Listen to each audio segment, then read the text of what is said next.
On the record in Lori Lynn, versus Timothy Vanderford. It is 2023 DM 177. Ms. Lynn is represented by Ms. Hesse. Mr. Vanderford was represented by Mr. Andrews, who withdrew prior to the last hearing, which is why, Mr. Vanderford, I need you to show up to represent yourself at each and every hearing. I was advised on 3/13 of 25 when Mr. Vanderford did not appear, that there were still outstanding discovery responses. And the court wasn't certain whether or not Mr. Vanderford was going to hire a new attorney or represent himself, because we have a trial scheduled next week, April the 1st. Well, I think it's, let me see here. Yeah, April the 1st and 2nd.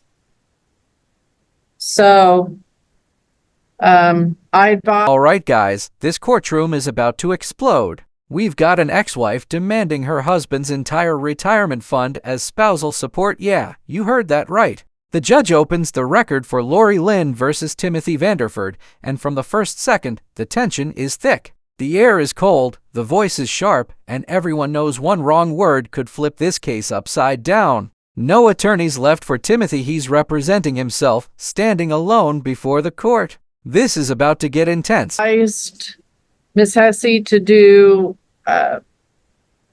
in order to show cause for you to appear, Mr. Vanderford, and that she could file a request for sanctions with regard to the continued discovery issues. We were advised that possibly you'd reached a settlement and that Ms. Hesse could actually prepare an order. But I directed that everyone appear, update the court, and I wasn't going to move the trial date until Mr. Vanderford, your signature was on something and it was ready to be delivered to me or electronically filed. So it's unfortunate that we can't see you, but hopefully you can hear us and we can hear you so we can move forward with this case given the tight timelines for the trial. Ms. Hesse, can you give me an update, please? Your Honor, we did come to an agreement with the understanding that I need to have. The judge wastes no time reminding Timothy that since his lawyer withdrew, it's all on him now. No excuses, no missing hearings. Meanwhile, Lori's attorney, Ms. Hesse, is locked and loaded. She's got questions, and none of them are easy. The judge notes missing discovery documents, unsent paperwork, and unanswered filings. Every pause feels like a storm waiting to break. Timothy's silence speaks louder than words, and in court, silence can be deadly. You can feel the heat rising with every sentence. From Mr. Vanderford, all his retirement information. I don't have anything from his side at all whatsoever regarding what he would receive from his civilian benefits, his full-time guard benefits, and then his weekend guard benefits. I have spoken with Mr. Vanderford, and he did tell me he's lost his benefits from the civilian side due to his conviction. But in order to finalize everything, I have to verify that he's not getting anything from anywhere, or if he is, what it is. And so I need to at least have, if anything, his work employment information so I can at least subpoena it if I can't get it from him directly. So that's probably the only thing that's holding holding this up is just making sure that we have covered all of our bases with regards to retirement.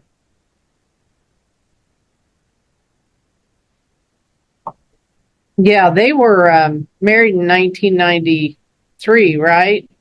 Yes. So this is well over 10 years for any kind of federal or military, more specifically retirement. That Now Hesse steps in strong. She tells the judge, "We can't move forward, we've got zero retirement information." That's right, nothing from Timothy. No records, no numbers, no evidence of what benefits he's getting. The judge listens closely, her expression tightening. This isn't just about money, it's about credibility. Lori's team needs proof, and Timothy's running out of time. Hesse wants his retirement breakdown from every corner civilian job, full-time guard, weekend duty. The question is he hiding something?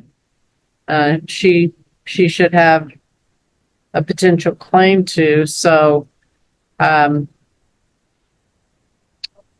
don't know if you're satisfied with the fact that he's requested the information or you need more. I would at least like to have him provide me with all of his employment, or as we requested, at least in the discovery. And then my concern is I won't be able to get exactly what I need from those employers without having subpoenaed that information. That's my only concern with regards to that. So I don't think the employers are just going to give me the information I'm requesting. Your Honor, so what I've requested from the Office of Personnel Management, I've requested the form, it's a SS50, and that is personnel action. And I've not received that yet. I haven't received an email today, and my mail is not due for about another hour. I don't think it's going to be in that. I've also, from DFAS, which is the military retirement system, I've requested the DD form. I believe it's the 36. Timothy tries to defend himself, saying he lost his civilian benefits after a conviction. But the judge isn't buying vague explanations. She knows federal and military pensions aren't simple, they're legal minefields. Lori's lawyer pushes harder, wanting official documents from every agency possible. The judge nods in agreement, giving her the green light. It's getting rough now. One side's fighting for what's owed, the other just trying to survive. You can almost hear the clock ticking in this high-stakes divorce showdown. 26, which is National Guard retirement. However, I have a VA disability, and that disability is at 40%. So the way that works, to my understanding, that I will not get my military retirement because of that VA disability. If my VA disability was more than 50%, then I would receive both. But as of now, I'm not planning on getting that military retirement because of the VA disability.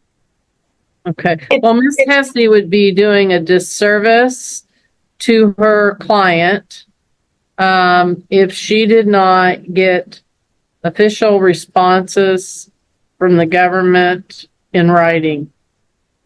I agree. With regard to your benefits. And sometimes military and federal benefits can get sort of convoluted, and she really needs to see something in writing. But if she doesn't have a list filled out that she asked for in discovery of where to go to retrieve the information, it's going to take her. Timothy finally reveals he's requested official forms SS50 and DD366, but nothing's arrived yet. He explains his 40% VA disability, saying it blocks him from receiving military retirement pay. Sounds reasonable, right? Not to the judge. She fires back that verbal claims mean nothing without proof. The courtroom tightens again. The judge makes it clear, until the government confirms those benefits in writing, this case isn't moving an inch.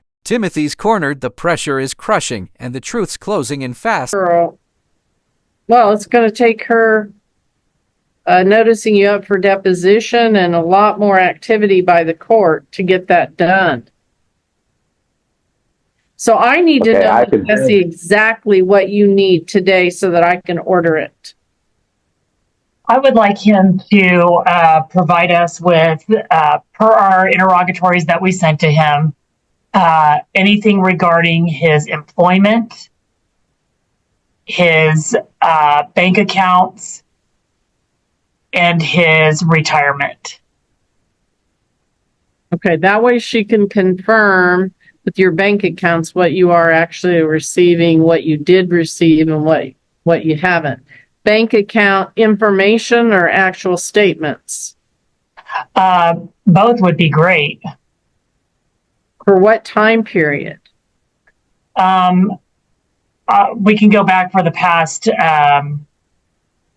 year would be sufficient because it should at least give us the information we need for his showing his disability pay and if anything's changed and if he's received any other benefits. Mr. Vanderford, is there some reason why you can't complete those interrogatories that should be pretty self-explanatory? Miss Hesse, the judge says sharply, get it in writing. Don't rely on talk. The courtroom goes silent. Everyone can feel how serious this just got. The judge authorizes subpoenas if needed, and trust me, that's no small move. Lori's team nods, ready to pull every document from every government office. Timothy looks uneasy, knowing what's coming. This is no longer a simple divorce, it's a battle for truth, records, and retirement money. Every eye in the room is on him now. That you can just handwrite your responses to? I have those done. I have them Okay. right in my hand right now. If you give me an address today, Ms. Hesse, I'll bring those by. Okay. Okay, perfect. I will send you an email for you to be able to do that. Okay. Okay.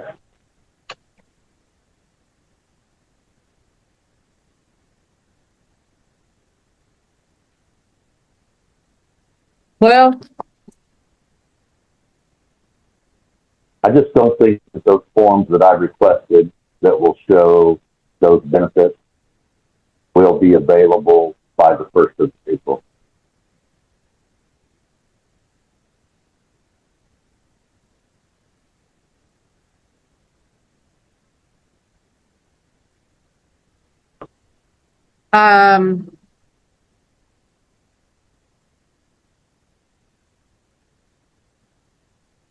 I am in What- agreement with that, Your Honor. You know, my concern is I don't want to settle or go to trial with not having all my information for Lori. That's probably my biggest concern is just finding out that retirement. I mean, we're pretty close to settling. We just need to know that information. well, how about when he comes by your office, Timothy finally admits he's got the documents written up and ready to deliver. The judge leans forward, her tone sharp but controlled. Then deliver them today. Hesse demands a year's worth of employment, bank, and retirement records, and the judge agrees. Timothy nods nervously. The order's clear, full disclosure or face sanctions. This courtroom doesn't play around. You can almost feel the tension boiling beneath calm words. One wrong move, and this whole case could blow wide open. he initials what you've drafted so far with the understanding that that does not include retirement. Because what I don't want to happen is the rest of what you've agreed to fall apart, Right. if that's all that's left. I think we could get the one issue, it's the tax issue that we could get taken care of. And then we could come back I think we could agree to that. And then come back on the retirement issue. I would agree to that. Because that does make sense because that issue will be satisfied as far as that's concerned. And the only issue that actually would be left if there is any retirement out there, how we're going to split that. Okay. All right, so I'm going to cancel the trial on the 1st and 2nd.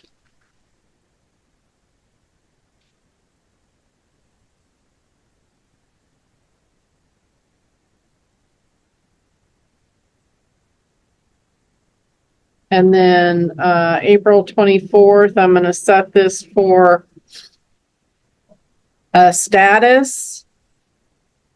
And, as I've said before, if you The judge, seeing a possible breakthrough, suggests a smart move: finalize everything except the retirement issue. Lori and Timothy can settle the rest, then come back later for the pension fight. Both sides reluctantly agree. Finally, a small step forward in this long, bitter war. But no one's celebrating yet. The biggest question still hangs over them. What's really hiding in that retirement fund? Whatever it is, the next hearing is going to drag it into the light. have a journal entry that's executed by everyone and filed, there need not be a hearing.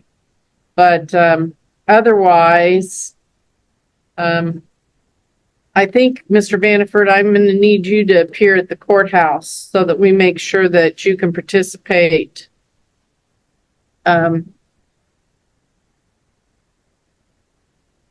By audio and visual. So do you want 10 o'clock, Ms. Hesse, or 3 o'clock on Thursday, April the 24th? 10 o'clock would be preferred, Your Honor. 10? Yes, please. Okay.